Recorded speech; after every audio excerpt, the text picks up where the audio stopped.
everyone, Brenna Kantner with Nexus Youth and Family Services. Today I have a video about self-compassion, and I have another fun surprise. We have a new therapist that started with us, so Cheryl is also going to be joining me and doing a few slides on our video. So let's get started. So during the pandemic, we are experiencing some really weird stuff. Life is hard and scary, and it's changed for pretty much everybody. Your job, the way we're interacting, working at home, your social life, just basic tasks like going to the grocery store, kind of crazy. So it increases our negative self-talk about grief, loss, anxiety, fear, anger, all those things that we're naturally feeling right now. And it leaves us concerned about our basic needs and us really being hard on ourselves. Hi, everybody. I'm Cheryl Hanson, and I'm the new therapist with Nexus Youth and Family Services. And I'm really glad that you joined us today. And I want to talk a little bit about the ongoing uncertainty and change that everybody is dealing with right now. We usually have the highest expectations of ourselves. And we're at home trying to work. We've got kids running around. They're trying to do school. And maybe we're expecting the same level of output in our work or the same level of patience with our kids. And that's just not realistic right now. So when you are stressed out, when you're feeling impatient, take some time to have some self-care. Feel your feelings, allow yourself to have those feelings. And remember, you're not working from home. You're at home during a crisis trying to work. And I think it's really important that we emphasize the difference between those two things. So a little neurobiology here. Our brain is made to keep us alive, to keep us safe. And so it reacts and pays attention to the negative input way more than the positive input. So it is always given priority to what is dangerous or threatening to us. So we call that negative mind chatter because it helps to ensure our safety. But it could also heighten depression, anxiety, and trauma. So there are some ways that we're going to help you deal with that negative bias. The crazy thing about negative mind chatter is that we don't just get it from ourselves, we get it from everywhere around us. We get it from social media, news, friends, and family.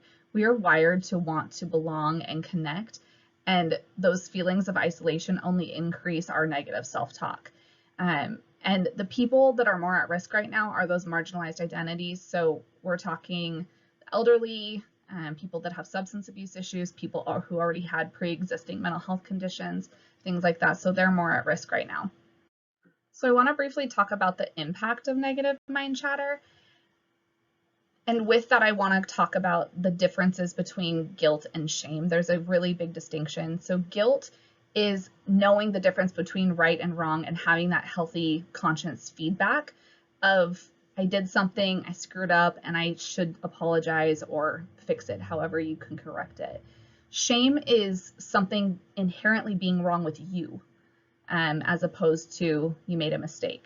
So shame is a predictor of depression, and it increases self-criticism.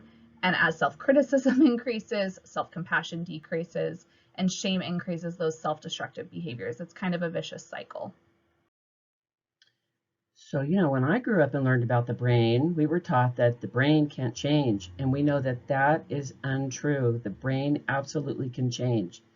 We can develop new neurobiological pathways at any time in our life. And repetition is the key to getting those neural pathways ingrained in our brain. We have to train our brain to have automatic responses. Notice kindness in the moment. Notice kindness to your spouse, to your kids, to your partner, to the people around you, and notice it in yourself. So keep in mind that changing your brain is a work in process. There are many opportunities you're going to have on a daily basis to support the other people around you and to support yourselves. It's not always going to go as you hope. You're going to say, oh, today I am just going to be nice to myself all day. I'm going to smile and be great to everybody. And then you make a mistake and you feel like it's all lost. It's not. Stop, notice what happened, and say, okay, right now I'm going to be compassionate with myself And then I'm going to go on with the rest of my day, and I'm going to try to make my day better and somebody else's day better. So one of the top researchers in self-compassion, Kristen Neff, said this quote, so I'm just going to read it. Self-compassion involves acting the same way towards yourself when you are having a difficult time, fail, or notice something you don't like about yourself. Instead of ignoring your pain, you stop and acknowledge, this is really difficult right now. How can I comfort and care for myself in this moment?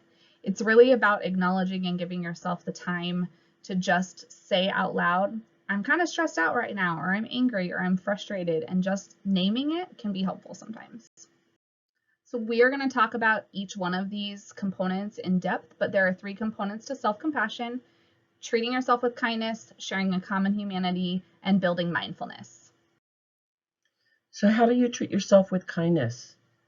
How about trying to respond to yourself the way you would a friend? You're not going to, you might tell yourself, oh my gosh, I'm an idiot, but you're not going to say that to your friend. You're going to say, hey, you're human. You're fine. Try again. Allow yourself to be imperfect and make mistakes.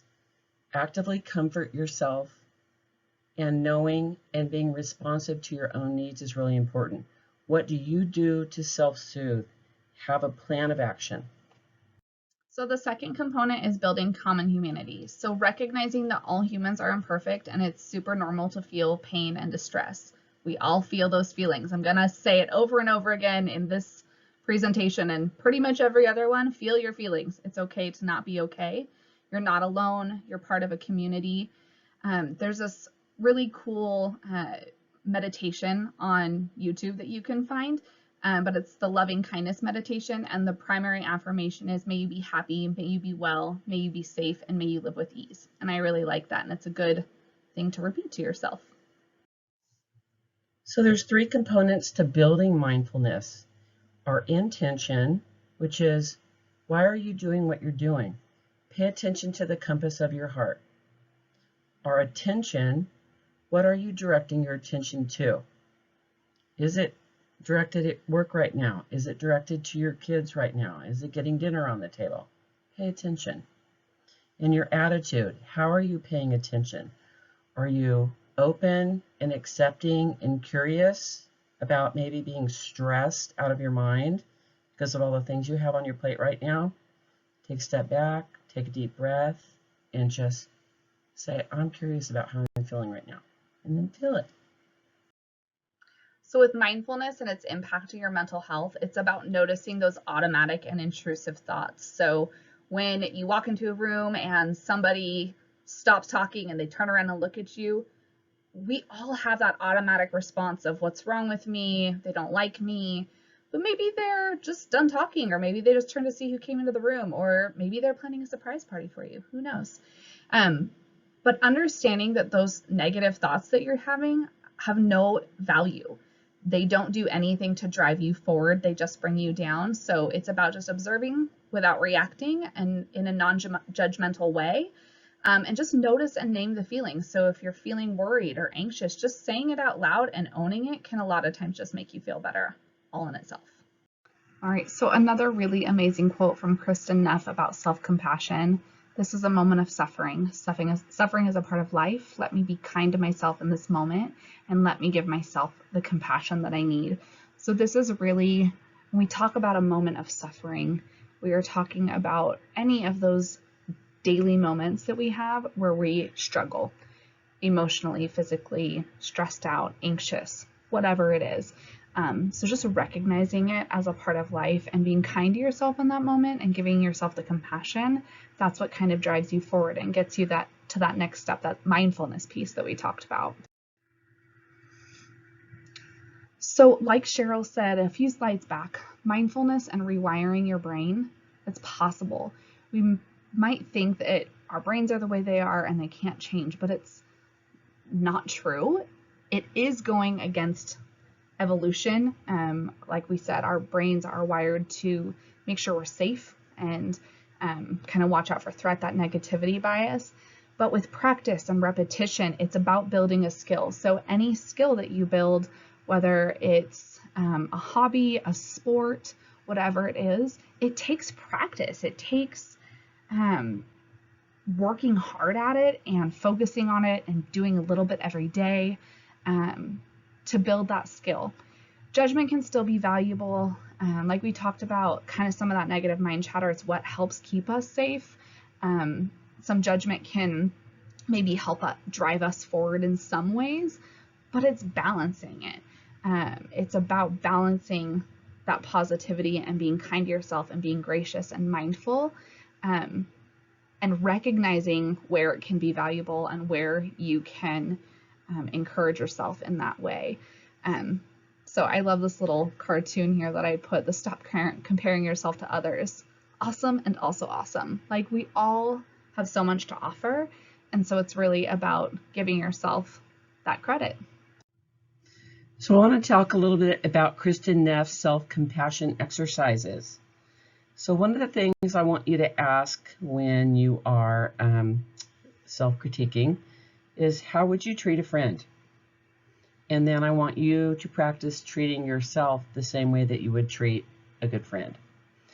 And another technique is called supportive touch. So take a deep breath, put both your hands on your heart, take a deep breath, breathe slowly, kind of calm it down. And it's almost like you're giving yourself a hug.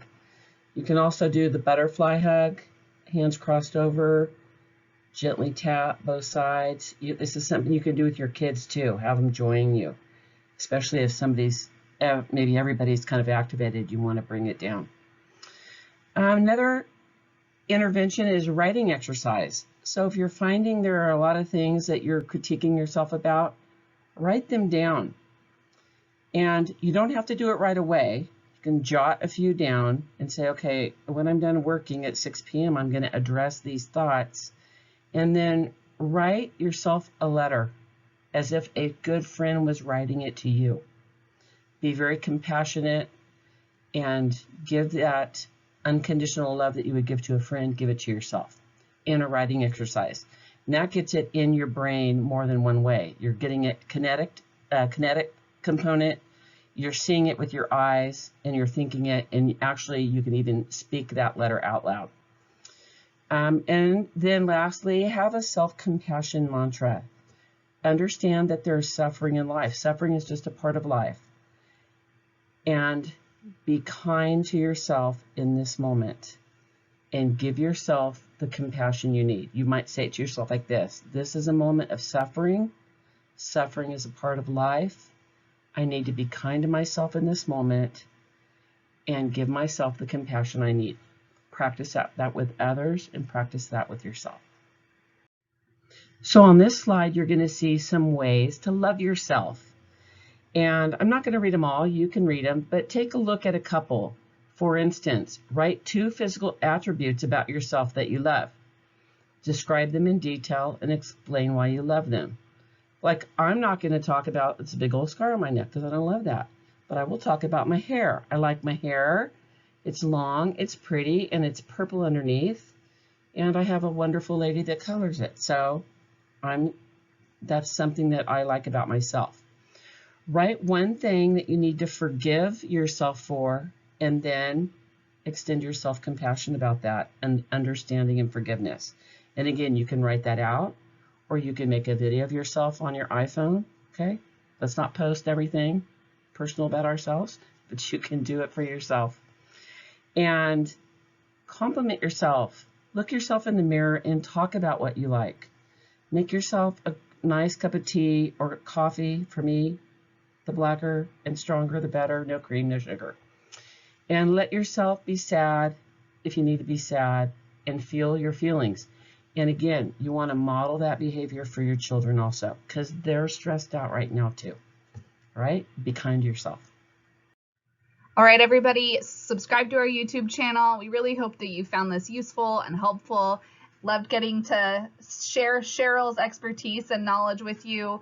We're really excited to have her and looking forward for you all to get to know her through videos and in person, hopefully soon too. So take care, stay safe, and stay healthy, and we'll see you next time. And share us with your friends.